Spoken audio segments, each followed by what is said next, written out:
સમાજમાં વ્યસન ઓછું થાય, દૂષણ ઓછું થાય, તમે બધા સુધરો, ભણી ભણીને આઈએસ આઈપીએસ ઓફિસર બનો અને સમાજનું કંઈક નામ રોશન કરો એ હેતુથી સાહેબ શ્રી ઘણી એવી ઝુંબેશ ચલાવી છે, અહીંયા પધાર્યા છે. તો ચોક્કસથી એમના મુખ્યથી બે વાણી સાંભળી અને પછી એમના આશીર્વાદ લઈ પછી આપણા કાર્યક્રમની શરૂઆત કરીશું.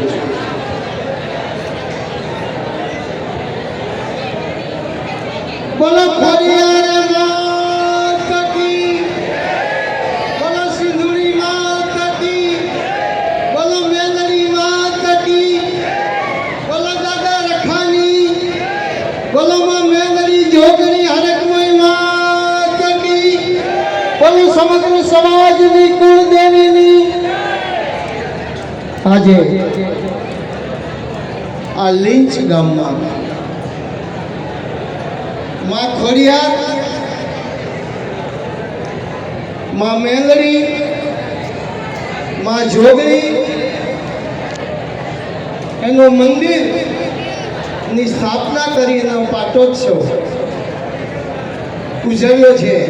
એમાં અમને આ લીંચ ગામના વડીલો અશ્વિનભાઈ, મનુભાઈ, શૈલેષભાઈ, કનુભાઈ તેમજ વિનોદભાઈ આવા સજ્જન માણસો મળીને આ મંદિરની સ્થાપના કરી. મિત્રો, મંદિરની સ્થાપના શા માટે થઈ?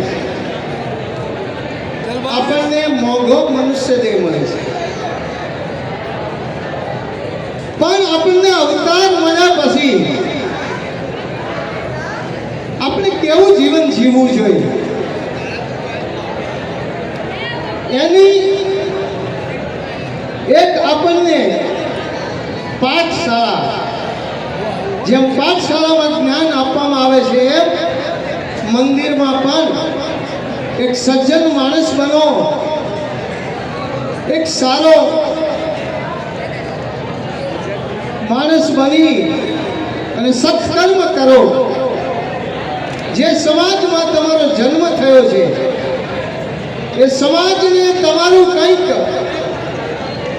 સમાજમાં ઋણ ચૂકવો.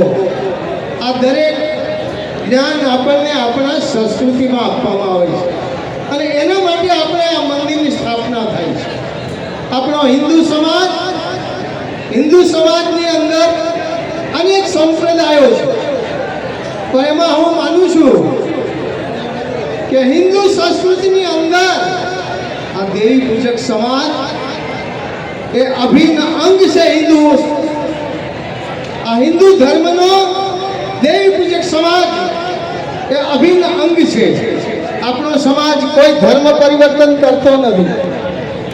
આપણો સમાજ ભલે ગરીબ હોય પણ આપણી સંસ્કૃતિ કદાપી વેચતા નથી. આપણો સમાજ ઘણો ગરીબ છે પણ આપણામાં ઘણા બધા સંસ્કારો છે. મિત્રો, આપણે આપણી બેન દીકરીઓના લગ્ન કરીએ પણ આપણે કદાપી દહેજ લેતા નથી. લઈએ છીએ આપણે દહેજ નથી લેતા. આ આપણું ગૌરવ છે.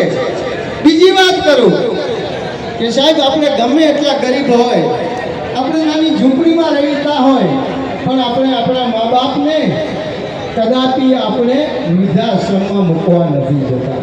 આ આપણો મોટો ગુણ છે. કારણ કે મા બાપ એ ભગવાન કરતા પણ મોટી હસ્તી છે.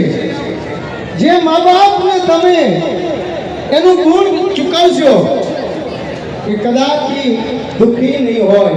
તો મિત્રો, ભલે આપણે ગરીબ હોય પણ આપણા સંસ્કાર બહુ ઊંચા છે. તો મિત્રો, મારી એક દરેકને વિનંતી છે કે આપણે આપણા બાળકોને બરાબર ભણાવશો ને? મને વચન આપો માતાજીની સાક્ષીએ. કારણ કે માં ભગવતીનું, માં ખોડિયારનું મંદિર બનવા જઈ રહ્યું છે અને બની અને આજે એની પ્રતિષ્ઠા છે. તો એની અંદર કંઈક તો આપણે કંઈક પ્રતિજ્ઞા લેવી જોઈએ. તો આપણે આપણા બાળકોને ભણાવવા માટે થઈ બધાએ હાથ ઊંચા કરીને એક પ્રતિજ્ઞા લો કે અમે અમારા બાળકોને ભણાવશું.